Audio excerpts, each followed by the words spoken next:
the far edge of the Orion Arm, where starlight itself takes years to travel, a great gathering was taking place. It was a meeting unlike any other. The assembly of the Galactic Concord, a council made up of dozens of alien civilizations from across the stars. For centuries, this council had maintained peace and balance among countless worlds, but today they were about to welcome a new species, humanity. The news had spread fast across the galaxy. A primitive race from a small blue planet called Earth was joining the council. To many, it was nothing more than a formality. Inside the grand chamber of the Concord, alien representatives sat in gleaming seats arranged in a vast circular hall. Some were crystalline beings whose bodies shimmered like glass. Others were aquatic species encased in floating domes of water. Some existed purely as streams of light or clouds of energy. Their voices filled the chamber, hisses, clicks, growls, and whispers merging into one chaotic melody. They spoke of humanity, each with a different tone. "They are ambitious," one said, "but reckless." Another laughed, a deep guttural sound. "They fight among themselves even after reaching space." A third added, "They are emotional, unpredictable, dangerous in their ignorance." They all agreed on one thing. Humanity had power, but not wisdom. Courage, but not control. They were a civilization to be watched, not trusted. But among the gathering were a few who remained silent. They were the ones who had already seen humans up close. They remembered the Battle of Ceres, when a small human mining fleet faced a pirate armada 10 times its size, and won. They remembered the humans who had fought until their ships burned, and the captains who refused to retreat, even in death. Those who had witnessed such things knew the truth. To underestimate humanity was a mistake. The council's leader, a towering being of translucent skin, raised a hand, and the hall fell silent. "It is time," he said. "Earth's diplomatic envoy is on its way." All eyes turned toward the holographic display showing the space outside the station. Minutes passed. Nothing appeared. Then suddenly, every sensor in the chamber lit up red.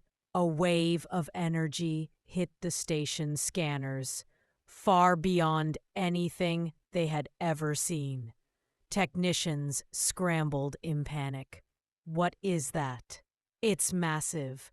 No, colossal. It can't be.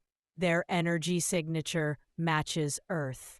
The room froze, and then space itself seemed to tear apart. A blinding blue light spread across the void, and out of that light emerged a shape so vast, so monstrous, that even the stars— It was the Titan-class warship, ESS Behemoth. 2 kilometers of armored steel, forged in the shipyards of Luna. Its engines glowed like captured suns. Every line of its hull was built for power, not beauty, and emblazoned across its side the insignia of Earth, a blue sphere wrapped in laurel leaves. No one in the council spoke. Dozens of alien warships drifted nearby, but beside the behemoth, they looked like toys. The silence broke only when a human voice came through the comms, calm, firm and resonant. "This is Captain Elias Monroe of the United Earth Fleet, requesting permission to approach. We come in peace and in strength. No arrogance, no threats, just quiet confidence." The Council granted docking clearance. From the behemoth's underside, a smaller shuttle detached, sleek, silver, and glowing with blue thrusters. It glided smoothly through space until it docked with the Concorde station. When its doors opened, 3 humans stepped out. A man and 2 women, dressed in dark blue uniforms with the Earth insignia gleaming on their shoulders. They walked steadily, their expressions calm, unflinching.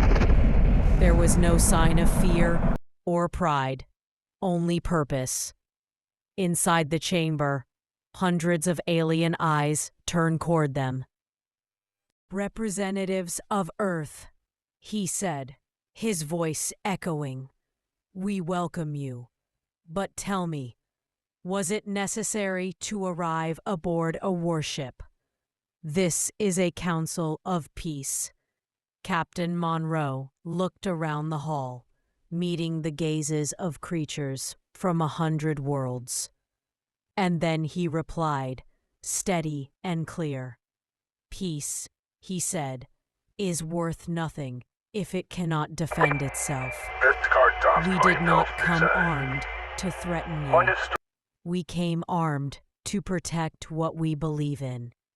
For a long moment, no one spoke. The words hung in the air like thunder. The meeting continued.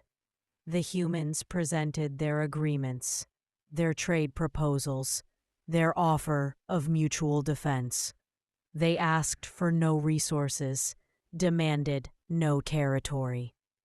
They simply promised that Earth would stand with its allies and never bow to fear. By the time the meeting ended, the tone of the council had changed. Gone were the laughs, the arrogance, the whispered doubts. For the first time, the alien empires saw humanity not as a young species, but as equals, as protectors. When the session concluded, the 3 humans rose, bowed politely, and left the chamber. Moments later, their shuttle reattached to the behemoth. The massive engines ignited, flooding space with a glow that outshone the stars. As the Titan-class warship turned away and drifted into the darkness, the entire council watched in silence. Some felt awe, some felt fear, but all understood one truth. The galaxy would never be the same again. Because that day, they had seen what humanity truly was. A species that did not seek conquest. A people who had learned the cost of war and the value of peace. And above all, a civilization that endured. From that day forward, whenever a shadow moved among the stars, whenever whispers of conflict rose again, one phrase echoed across the galaxy: "If the Titans are coming, stand aside." For humanity did not conquer, humanity endured. And when the stars themselves trembled, it was because Earth's Titans had awakened. The galaxy would never be the same again.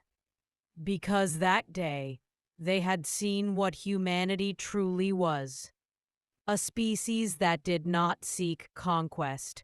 A people who had learned the cost of war and the value of peace. And above all, a civilization that endured.